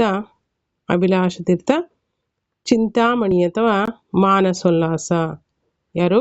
ಊರ್ನಿ ಸೋಮೇಶ್ವರ ರಚನೆ ಮಾಡಿರ್ತಕ್ಕಂತಹ ಅಭಿಲಾಷ ತೀರ್ಥ ಚಿಂತಾಮಣಿ ಅಥವಾ ಮಾನಸೋಲ್ಲಾಸ ಎಂಬಂಥ ಒಂದು ಕೃತಿಯನ್ನ ಸಂಸ್ಕೃತದ ಮೊದಲ ವಿಶ್ವಕೋಶ ಅಂತೇಳಿ ಕರೆಯಲಾಗಿದೆ ಅಥವಾ ಪರಿಗಣಿಸಲಾಗಿದೆ. ನೆಕ್ಸ್ಟ್ 6th ಕ್ವಶನು, ಹೊಯ್ಸಳ ರಾಜ್ಯದ ಸ್ಥಾಪಕ ಯಾರು? ಇದು ಹೊಯ್ಸಳರಿಗೆ ಸಂಬಂಧಪಟ್ಟಂತೆ ಮಾಹಿತಿ ಆಯಿತು. ಹೊಯ್ಸಳರ ರಾಜ್ಯದ ಸ್ಥಾಪಕ ಯಾರು? ಹಾಗಾದರೆ ಅದಕ್ಕೂ ಮೊದಲು ಒಂದಷ್ಟು ಮಾಹಿತಿಯನ್ನು ಹೊಯ್ಸಳರ ಬಗ್ಗೆ ನಾವು ಗಮನಿಸೋಣ. ಇಲ್ಲಿ ಹೊಯ್ಸಳರು ಕಲ್ಯಾಣಿ ಚಾಲುಕ್ಯರ ಸಾಮಂತರಾಗಿರ್ತಾರೆ. ದ್ವಾರ ಸಮುದ್ರ ಅಥವಾ ಹಳೆಬೀಡು ಯಾರ ರಾಜಧಾನಿ? ಇವರ ದ್ವಾರ ಸಮುದ್ರ ಅಥವಾ ಹಳೆಬೀಡು ಹೊಯ್ಸಳರ ರಾಜಧಾನಿ. ಹಾಗೆ ಶಶಕಪುರ ಅಥವಾ ಸೊಸೆಯೂರು, ಇದು ಚಿಕ್ಕಮಗಳೂರು ಜಿಲ್ಲೆ ಅಂಗಡಿ ಎಂಬಂಥ ಒಂದು ಗ್ರಾಮಕ್ಕೆ ಸಂಬಂಧಪಟ್ಟಿದೆ. ಸೊಸೆಯೂರು ಮತ್ತು ಬೇಲೂರು ಇವು ಬೇರೆ ಬೇರೆ ಸಮಯದಲ್ಲಿ ಇವರ ರಾಜಧಾನಿಗಳಾಗಿದ್ವು. ಯಾವ್ಯಾವುದು? ಶಶಕಪುರ ಅಥವಾ ಸೊಸೆಯೂರು ಮತ್ತು ಬೇಲೂರು ಇವುಗಳು ಬೇರೆ ಬೇರೆ ಸಂದರ್ಭಗಳಲ್ಲಿ ಹೊಯ್ಸಳರ ರಾಜಧಾನಿಗಳು ಆಗಿದ್ವು. ಹಾಗೆ ಸಳ ಈ ಒಂದು ಹೊಯ್ಸಳರ ಸ್ಥಾಪಕ. ಸಳ ಹುಲಿಯನ್ನ ಕೊಲ್ಲುತ್ತಿರುವಂತಹ ಒಂದು ದೃಶ್ಯ ಹೊಯ್ಸಳರ ರಾಜಲಾಂಛನವಾಗಿದೆ. ಸೊ ಇದಿಷ್ಟು ಇವರ ದ್ವಾರಸಮುದ್ರದ ಹೊಯ್ಸಳರ ಬಗ್ಗೆ ಒಂದಷ್ಟು ಮಾಹಿತಿ ಆಯಿತು. ಹಾಗೆ ಇಲ್ಲಿ ವಿನಯಾದಿತ್ಯ ಮತ್ತು 1ನೇ ಬಲ್ಲಾಳ ಸಳನ ಅನಂತರದಲ್ಲಿ ಉತ್ತರಾಧಿಕಾರಿಗಳಾಗಿ ಅಧಿಕಾರಕ್ಕೆ ಬರ್ತಾರೆ. 1ನೇ ಬಲ್ಲಾಳ ಹೊಯ್ಸಳರ ಸಾಮ್ರಾಜ್ಯದ ಏಳಿಗೆಗಾಗಿ ತುಂಬ ಶ್ರಮ ಪಡ್ತಾನೆ. ಇವರಲ್ಲಿ 6ನೇ ವಿಕ್ರಮಾದಿತ್ಯನ ಅನಂತರ ಸಾಮಂತರಲ್ಲಿ ಯಾರು ಒಬ್ಬನಾಗಿರ್ತಾನೆ? ಯಾರು? 1ನೇ ಬಲ್ಲಾಳ ಮತ್ತು ವಿನಯಾದಿತ್ಯ ಸಳನ ನಂತರದಲ್ಲಿ ಉತ್ತರಾಧಿಕಾರಿಗಳಾಗಿ ಅಧಿಕಾರಕ್ಕೆ ಬರ್ತಾರೆ. ಈ 1ನೇ ಬಲ್ಲಾಳ ಹೊಯ್ಸಳರ ಸಾಮ್ರಾಜ್ಯದ ಏಳಿಗೆಗೆ ಕಾರಣಕರ್ತನಾಗಿದ್ದಾನೆ. ಈ 1ನೇ ಬಲ್ಲಾಳನು 6ನೇ ವಿಕ್ರಮಾದಿತ್ಯನ ಅನಂತರ ಪ್ರಮುಖ ಸಾಮಂತರಲ್ಲಿ ಒಬ್ಬನಾಗಿರ್ತಾನೆ. ಈ ಒಂದು 6ನೇ ವಿಕ್ರಮಾದಿತ್ಯನ ವಿರುದ್ಧ ದಂಗೆ ಎದ್ದು ಸ್ವತಂತ್ರನಾಗಲು ಪ್ರಯತ್ನಿಸಿ ವಿಫಲ ಹೊಂದುತ್ತಾನೆ. ಸೊ ಇದಿಷ್ಟು ಒಂದು ಇಂಟ್ರಡಕ್ಷನ್ ಆಯಿತು. ಯಾರ ಬಗ್ಗೆ? ಹೊಯ್ಸಳರ ಬಗ್ಗೆ. ಸೊ ಹಾಗಾದರೆ ಹೊಯ್ಸಳರ ಕುರಿತಾಗಿ ಒಂದು ವಾಕ್ಯದ ಪ್ರಶ್ನೆಗಳನ್ನು ನಾವು ಗಮನಿಸ್ತಾ ಹೋಗೋಣ. ಹೊಯ್ಸಳ ರಾಜ್ಯದ ಸ್ಥಾಪಕ ಯಾರು? ಸಳ ಹೊಯ್ಸಳರ ರಾಜ್ಯದ ಸ್ಥಾಪಕ. ನೆಕ್ಸ್ಟ್ ಒಂದು ಕ್ವಶನ್ ನೋಡಿ, ಹೊಯ್ಸಳರ ರಾಜಲಾಂಛನ ಯಾವುದಾಗಾದ್ರೆ? ಸಳ ಹುಲಿಯನ್ನ ಕೊಲ್ಲುತ್ತಿರುವ ಚಿತ್ರವೇ ಹೊಯ್ಸಳರ ರಾಜಲಾಂಛನ. ನೆಕ್ಸ್ಟ್ ಒಂದು 2 ವಾಕ್ಯ ಅಥವಾ 2 ಪದಗಳ ಪ್ರಶ್ನೋತ್ತರಗಳು. 1ನೇ ಪ್ರಶ್ನೆಯನ್ನು ಗಮನಿಸಿ. ವಿಕ್ರಮ ಶಕವನ್ನ ಯಾರು ಮತ್ತು ಯಾವಾಗ ಆರಂಭ ಮಾಡಿದ್ರು?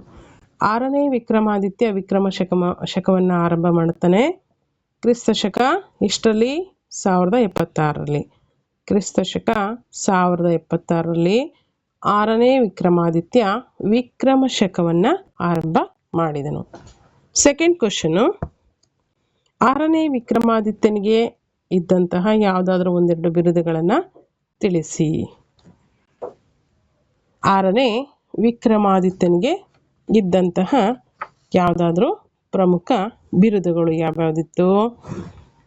ತ್ರಿಭುವನ ಮಲ್ಲ, ಹಾಗೆ ಪೆರ್ಮಾಡಿ ದೇವ. ತ್ರಿಭುವನ ಮಲ್ಲ ಹಾಗೆ ಪೆರ್ಮಾಡಿ ದೇವ ಇವುಗಳು ಯಾರ ಬಿರುದುಗಳು? 6ನೇ ವಿಕ್ರಮಾದಿತ್ಯನಿಗೆ ಇದ್ದಂತಹ ಬಿರುದುಗಳು. ಈತ ಅಧಿಕಾರಕ್ಕೆ ಬಂದಂಥ ನೆನಪಿಗಾಗಿ ಸಾಮಾನ್ಯ ಶಕ 76ರಲ್ಲಿ ಇಷ್ಟರಲ್ಲಿ 6ನೇ ವಿಕ್ರಮಾದಿತ್ಯ ಅಧಿಕಾರಕ್ಕೆ ಬಂದಂತಹ ಕ್ರಿಸ್ತಶಕ 1076ರಲ್ಲಿ ಒಂದು ವಿಕ್ರಮ ಶಕೆ ಎಂಬಂಥ ಹೊಸ ಶಕೆಯನ್ನು ಕೂಡ ಈತ ಆರಂಭವನ್ನು ಮಾಡಿದನು. ನೆಕ್ಸ್ಟ್ ನೋಡಿ, ರನ್ನನ ಯಾವುದಾದ್ರೂ 2 ಕೃತಿಗಳನ್ನು ತಿಳಿಸಿ. ಅಜಿತ ಪುರಾಣ ಮತ್ತು ಗದಾ ಇದ್ದ ರನ್ನನ ಪ್ರಸಿದ್ಧ ಕೃತಿಗಳು. 6ನೇ ವಿಕ್ರಮಾದಿತ್ಯನ ಆಸ್ಥಾನ ಕವಿ ಯಾರು ಮತ್ತು ಅವನ ಕೃತಿಯನ್ನು ತಿಳಿಸಿ. 6ನೇ ವಿಕ್ರಮಾದಿತ್ಯನ ಆಸ್ಥಾನ ಕವಿ ಶ್ರೀ ವಿಜಯ. 6ನೇ ವಿಕ್ರಮಾದಿತ್ಯನ ಆಸ್ಥಾನ ಕವಿ ಯಾರು? ಶ್ರೀ ವಿಜಯ. ಮತ್ತು ಅವನ ಕೃತಿ ಕವಿರಾಜ ಮಾರ್ಗ. ನೆಕ್ಸ್ಟ್, ಹೊಯ್ಸಳರ ಯಾವುದಾದರೂ 2 ರಾಜಧಾನಿಗಳನ್ನು ತಿಳಿಸಿ. ಹೊಯ್ಸಳರ ಯಾವುದಾದ್ರೂ 2 ರಾಜಧಾನಿಗಳು ಯಾವ್ಯಾವುದಿತ್ತು? ದ್ವಾರಸಮುದ್ರ ಮತ್ತು ಬೇಲೂರು ಇವರ ರಾಜಧಾನಿಗಳಾಗಿತ್ತು. ಹಾಗೆ ಶಶಕಪುರ ಅಥವಾ ಸೊಸೆಯೂರು ಕೂಡ ಇವರು ರಾಜಧಾನಿಯನ್ನಾಗಿ ಆಳ್ವಿಕೆಯನ್ನು ಮಾಡಿದರು ಅಂತೇಳಿ ನಾವಿಲ್ಲಿ ಗಮನಿಸಬೇಕಾಗುತ್ತೆ. ಯಾವ್ಯಾವುದು? ದ್ವಾರಸಮುದ್ರ, ಬೇಲೂರು, ಶಶಕಪುರ ಅಥವಾ ಸೊಸೆಯೂರು ಇವರ ರಾಜಧಾನಿಯಾಗಿತ್ತು ಅಂತೇಳಿ ನಾವು ಗಮನಿಸಬಹುದು. ನೆಕ್ಸ್ಟ್, ವಿಷ್ಣುವರ್ಧನನ ಯಾವುದಾದ್ರೂ 2 ಬಿರುದುಗಳನ್ನು ತಿಳಿಸಿ. ವಿಷ್ಣುವರ್ಧನನ ಪ್ರಮುಖ ಬಿರುದುಗಳು ಯಾವ್ಯಾವುದಾಗಿತ್ತು? ಮಲೆ ಪೆರೋಳ್ಗೊಂಡ ಮತ್ತು 2ನೇದಾಗಿ ಮಹಾಮಂಡಲೇಶ್ವರ ಮತ್ತು ಮಲೆ ಪೆರೋಳ್ಗೊಂಡ ವಿಷ್ಣುವರ್ಧನ ಅಥವಾ ಬಿಟ್ಟಿದೇವನಿಗೆ ಇದ್ದಂತಹ ಪ್ರಮುಖ ಬಿರುದುಗಳಾಗಿತ್ತು. ಅದರ ಜೊತೆಯಲ್ಲಿ ನಾವು ಇನ್ನಿತರೆ ವಿಷ್ಣುವರ್ಧನನ ಬಿರುದುಗಳನ್ನು ಗಮನಿಸೋದಾದರೆ ಮಹಾಮಂಡಲೇಶ್ವರ, ಚಾಲುಕ್ಯಮಣಿ ಮಾಂಡಲಿಕ ಚೂಡಾಮಣಿ, ತತ್ಪಾದ ಪದ್ಮೋಪಜೀವನ್ ಇವುಗಳು ಕೂಡ ವಿಷ್ಣುವರ್ಧನನಿಗೆ ಇದ್ದಂಥ ಬಿರುದುಗಳಾಗಿದೆ. ಯಾವ್ಯಾವುದು? ಮಹಾಮಂಡಲೇಶ್ವರ, ಚಾಲುಕ್ಯಮಣಿ ಮಾಂಡಲಿಕ ಚೂಡಾಮಣಿ, ತತ್ಪಾದ ಪದ್ಮೋಪಜೀವನ್, ಹಾಗೆ ಮಲೆ ಪೆರೋಳ್ಗೊಂಡ ಮಹಾಮಂಡಲೇಶ್ವರ ಇನ್ನಿತರ ಬಿರುದುಗಳನ್ನು ಈತ ಹೊಂದಿದ್ದ ಅಂತೇಳಿ ನಾವು ಗಮನಿಸ್ತೀವಿ. ಸೊ ನೆಕ್ಸ್ಟ್ ನೋಡಿ, ಲಾಂಗ್ ಆನ್ಸರ್ಸು. ಕಲ್ಯಾಣಿ ಚಾಲುಕ್ಯರ ಸಾಂಸ್ಕೃತಿಕ ಕೊಡುಗೆಗಳನ್ನು ತಿಳಿಸಿ. ವೆರಿ ವೆರಿ ಇಂಪಾರ್ಟೆಂಟ್ ಇವುಗಳನ್ನು 1 marks question, match the following ಅಲ್ವಾ.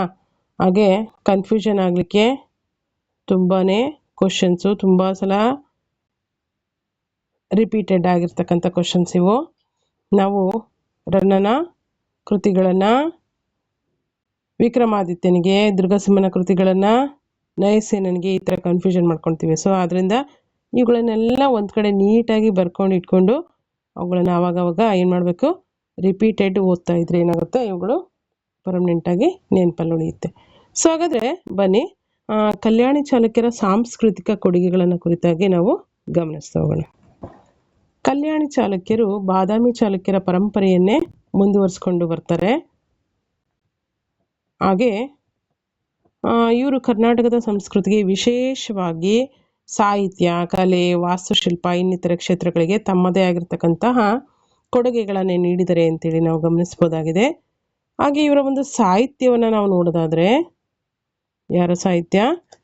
ಕಲ್ಯಾಣಿ ಚಾಲುಕ್ಯರ ಸಾಹಿತ್ಯ ಈ ಅವಧಿಯಲ್ಲಿ ಕನ್ನಡ ಮತ್ತು ಸಂಸ್ಕೃತ ಸಾಹಿತ್ಯ ಅಭಿವೃದ್ಧಿಯನ್ನು ಹೊಂದಿತು ಅಂತೇಳಿ ನಾವು ಗಮನಿಸ್ಬೋದು.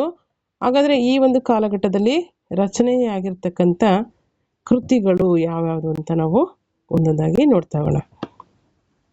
ಕಲ್ಯಾಣಿ ಚಾಲುಕ್ಯರ ಕಾಲದಲ್ಲಿ ರಚನೆ ಆಗಿರ್ತಕ್ಕಂಥ ಪ್ರಮುಖ ಕೃತಿಗಳು: ರನ್ನನ ಅಜಿತ ಪುರಾಣ ಮತ್ತು ಗದಾ ಇದ್ದ, 2ನೇ ಚಾವುಂಡರಾಯನ ಲೋಕೋಪಕಾರ, ಶ್ರೀಧರಾಚಾರ್ಯನ ಜಾತಕ ತಿಲಕ, 6ನೇ ವಿಕ್ರಮಾದಿತ್ಯನ ವಿಕ್ರಮಾಂಕ ದೇವಚರಿತಂ, 6ನೇ ವಿಕ್ರಮಾದಿತ್ಯನ ವಿಕ್ರಮಾಂಕ ದೇವಚರಿತಂ, 3ನೇ ಸೋಮೇಶ್ವರನ ಮಾನಸೋಲ್ಲಾಸ ಅಥವಾ ಅಭಿಲಾಷ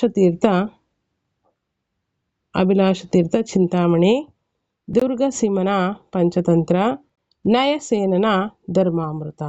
ಸೊ ಇವಿಷ್ಟು ಸಾಹಿತ್ಯ ಕ್ಷೇತ್ರದಲ್ಲಿ ಕಲ್ಯಾಣ ಚಾಲುಕ್ಯರ ಅವಧಿಯಲ್ಲಿ ರಚಿಸಲ್ಪಟ್ಟಂತಹ ಪ್ರಸಿದ್ಧ ಕೃತಿಗಳಾಯಿತು.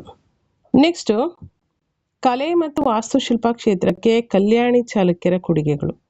ಕಲೆ ಮತ್ತು ವಾಸ್ತುಶಿಲ್ಪ ಕ್ಷೇತ್ರಕ್ಕೆ ಕಲ್ಯಾಣಿ ಚಾಲುಕ್ಯರು ನೀಡಿದಂಥ ಕೊಡುಗೆಗಳು. ಕಲ್ಯಾಣಿ ಚಾಲುಕ್ಯರು ಕಲೆ ಮತ್ತು ವಾಸ್ತುಶಿಲ್ಪದ ಪೋಷಕರಾಗಿದ್ದು ಅವರು ಬಾದಾಮಿ ಚಾಲುಕ್ಯರ ವಾಸ್ತುಶಿಲ್ಪ ಶೈಲಿಯನ್ನೇ ಕಂಟಿನ್ಯೂ ಮಾಡ್ತಾರೆ. ನಾವು ಎಕ್ಸಾಂಪಲ್ ನೋಡೋದಾದರೆ ಯಾವ ರೀತಿ ಇತ್ತು ಚಾಲುಕ್ಯರ ಒಂದು ಬಾದಾಮಿ ಚಾಲುಕ್ಯರ ವಾಸ್ತುಶಿಲ್ಪ ಶೈಲಿ? ಚಿಕ್ಕದಾಗಿರ್ತಕ್ಕಂಥ ಒಂದು ತಳವಿನ್ಯಾಸ, ಕುದುರೆ ಲಾಳಾಕೃತಿ ತಳವಿನ್ಯಾಸ, ಚೌಕಾಕಾರದ ಒಂದು ಗರ್ಭಗೃಹ ಅಲ್ವಾ, ಹಾಗೆ ಒಳ ಪ್ರದಕ್ಷಿಣಾಪಥ ಮತ್ತು ಮುಖಮಂಟಪ, ನವರಂಗ, ಸುಕನಾಸಿ, ಗರ್ಭಗೃಹದ ಮೇಲೆ ಪಿರಮಿಡ್ಡಿನ ಆಕಾರದ ಶಿಖರ ಇತ್ಯಾದಿಗಳನ್ನು ನಾವು ಗಮನಿಸ್ತೀವಿ ಬಾದಾಮಿ ಚಾಲುಕ್ಯರಲ್ಲಿ. ಸೊ ಇವುಗಳನ್ನೇ ಏನು ಮಾಡ್ತಾರೆ, ಕಲ್ಯಾಣಿ ಚಾಲುಕ್ಯರು ಸಹಿತ ಕಂಟಿನ್ಯೂ ಮಾಡ್ತಾರೆ. ಸೊ ಹಾಗಾದರೆ ಕಲ್ಯಾಣಿ ಚಾಲುಕ್ಯರ ಕಾಲದ ಪ್ರಸಿದ್ಧ ದೇವಾಲಯಗಳು ಯಾವ್ಯಾವುದು? ಕುಕ್ಕನೂರಿನ ಕಲ್ಲೇಶ್ವರ ದೇವಾಲಯ, ಅಬ್ಬಲೂರಿನ ಬೃಹದೇಶ್ವರ ದೇವಾಲಯ, ಕುರುವತ್ತಿಯ ಮಲ್ಲಿಕಾರ್ಜುನ ದೇವಾಲಯ, ಹಾವೇರಿಯ ಸಿದ್ದೇಶ್ವರ ದೇವಾಲಯ, ಇಟಗಿಯ ಮಹಾದೇವ ದೇವಾಲಯ. ಇವಿಷ್ಟು ಕಲ್ಯಾಣಿ ಚಾಲುಕ್ಯರ ಕಾಲದ ಪ್ರಸಿದ್ಧ ದೇವಾಲಯಗಳು. ಹಾಗೆ 6ನೇ ವಿಕ್ರಮಾದಿತ್ಯನ ರಾಣಿ ಯಾರು? 6ನೇ ವಿಕ್ರಮಾದಿತ್ಯನ ರಾಣಿ ಚಂದ್ರಲೇಖಗೆ ನೃತ್ಯ ವಿದ್ಯಾಧರಿ. ವೆರಿ ವೆರಿ ಇಂಪಾರ್ಟೆಂಟ್ ಇದು. ಇವುಗಳನ್ನು ನೀಟಾಗಿ ಅಬ್ಸರ್ವೇಷನ್ ಮಾಡಿ. 6ನೇ ವಿಕ್ರಮಾದಿತ್ಯನ ರಾಣಿ ಚಂದ್ರಕಲಾಗೆ ಯಾವ ಬಿರುದುಗಳನ್ನು ನೀಡಲಾಗಿತ್ತು? ನೃತ್ಯ ವಿದ್ಯಾಧರಿ ಮತ್ತು ಅಭಿನವ ಸರಸ್ವತಿ. ನೃತ್ಯ ವಿದ್ಯಾಧರಿ ಮತ್ತು ಅಭಿನವ ಸರಸ್ವತಿ ಎಂಬಂತಹ ಬಿರುದುಗಳನ್ನು ಯಾರಿಗೆ ನೀಡಲಾಯಿತು? ಚಂದ್ರಲೇಖಳಿಗೆ. ಚಂದ್ರಲೇಖ ಯಾರು? 6ನೇ ವಿಕ್ರಮಾದಿತ್ಯನ ರಾಣಿ. ಇವಳ ಪ್ರಸಿದ್ಧ ಬಿರುದುಗಳು ನೃತ್ಯ ವಿದ್ಯಾಧರಿ ಮತ್ತು ಇನ್ನಿತರೆ ಯಾವುದು? ಅಭಿನವ ಸರಸ್ವತಿ ಎಂಬಂಥ 2 ಬಿರುದುಗಳನ್ನು ನೀಡಲಾಗಿತ್ತು. ನೆಕ್ಸ್ಟು ಇದಿಷ್ಟು ಕಲ್ಯಾಣಿ ಚಾಲುಕ್ಯರ ಒಂದು ಕೊಡುಗೆಗಳಾಯಿತು, ಸಾಂಸ್ಕೃತಿಕ ಕೊಡುಗೆಗಳಾಯಿತು. ನೆಕ್ಸ್ಟ್ ಒನ್ ನೋಡಿ, ನೆಕ್ಸ್ಟ್ ಒನ್ ಲಾಂಗ್ ಆನ್ಸರ್ಸಲ್ಲಿ ವಿಷ್ಣುವರ್ಧನ ಅಥವಾ ಬಿಟ್ಟಿದೇವನ ಸಾಧನೆಗಳು. ವಿಷ್ಣುವರ್ಧನನ ಸಾಧನೆಗಳು. ವಿಷ್ಣುವರ್ಧನನು ಹೊಯ್ಸಳರಲ್ಲೇ ಅತ್ಯಂತ ಶ್ರೇಷ್ಠ ಅರಸನಾಗಿದ್ದು ಈತ ಕ್ರಿಸ್ತಶಕ 1108ರಲ್ಲಿ ಸಿಂಹಾಸನಕ್ಕೆ ಬರ್ತಾನೆ. ಹೊಯ್ಸಳ ರಾಜ್ಯದ ಮೇರೆಗಳನ್ನು ವಿಸ್ತಾರ ಮಾಡಲಿಕ್ಕೆ ಈತ ಮುಂದಾಗ್ತಾನೆ.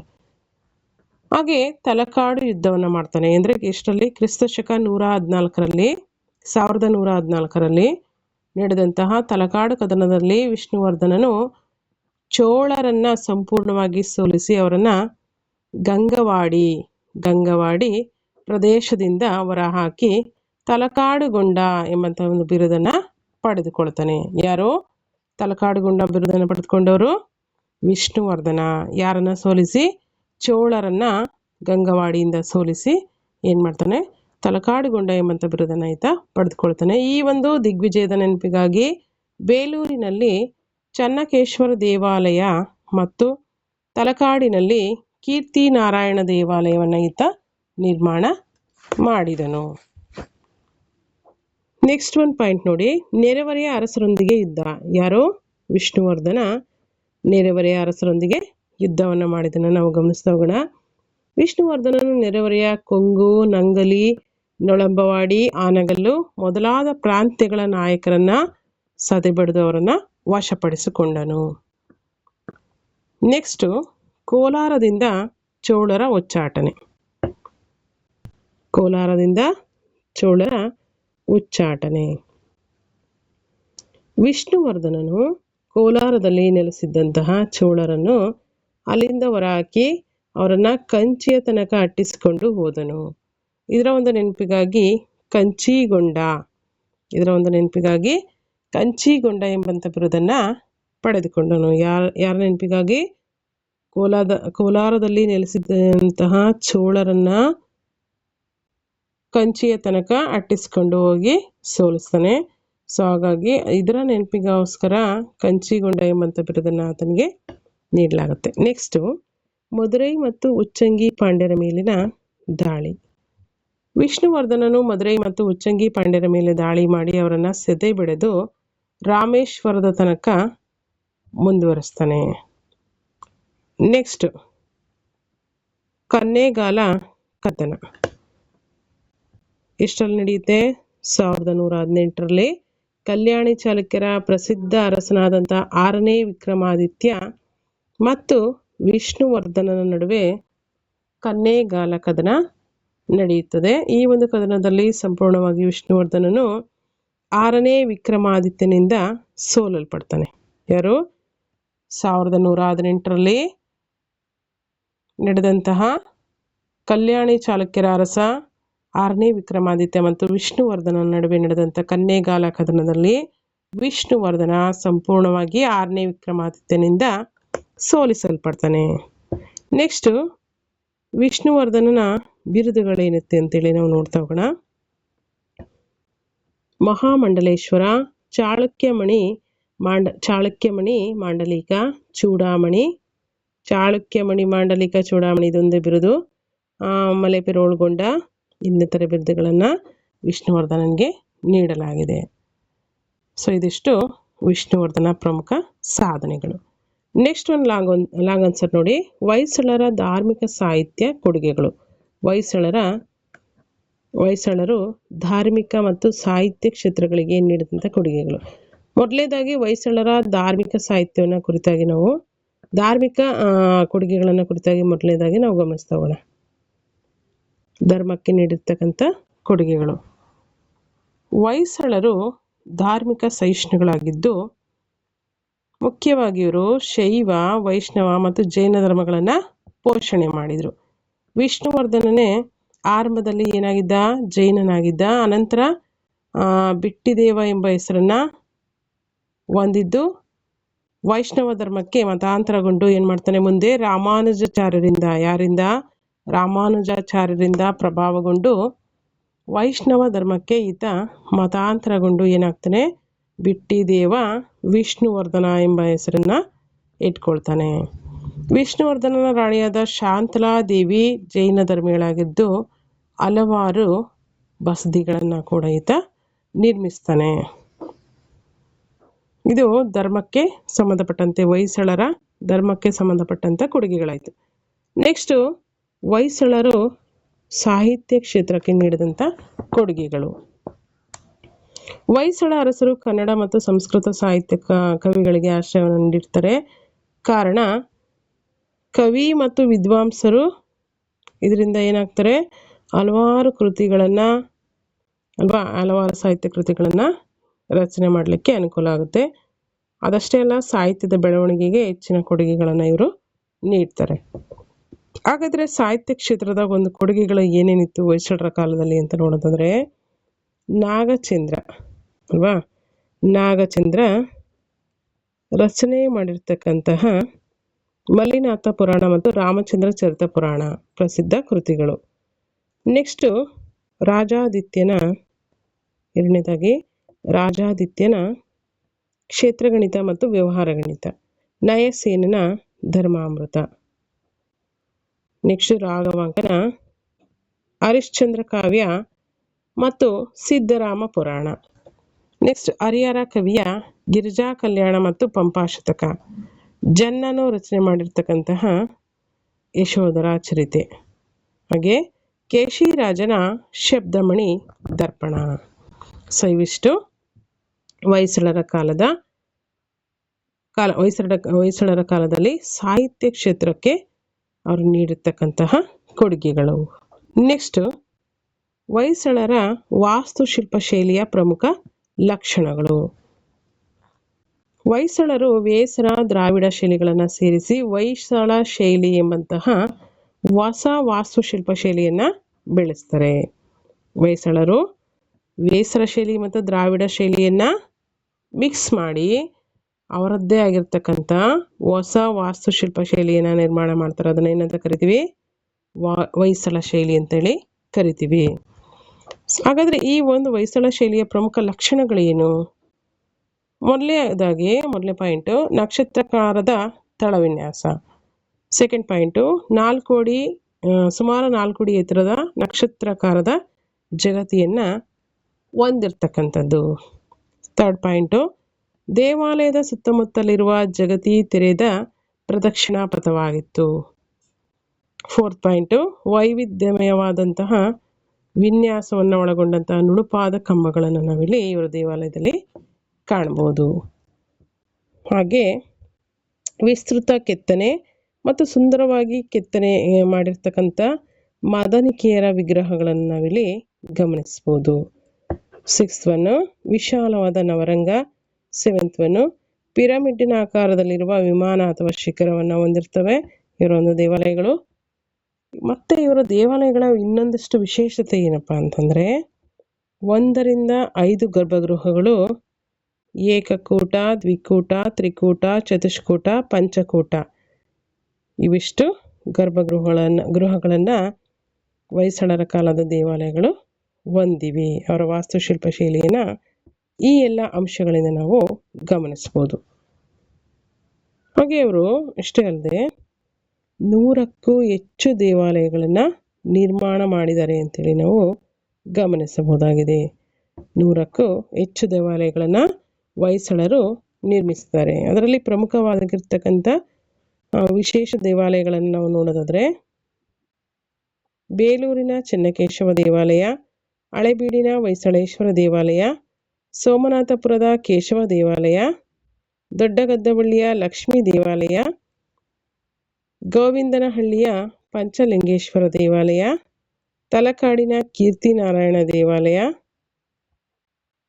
ಇನ್ನಿತರೆ ದೇವಾಲಯಗಳನ್ನು ನಾವು ಗಮನಿಸ್ಬೋದು.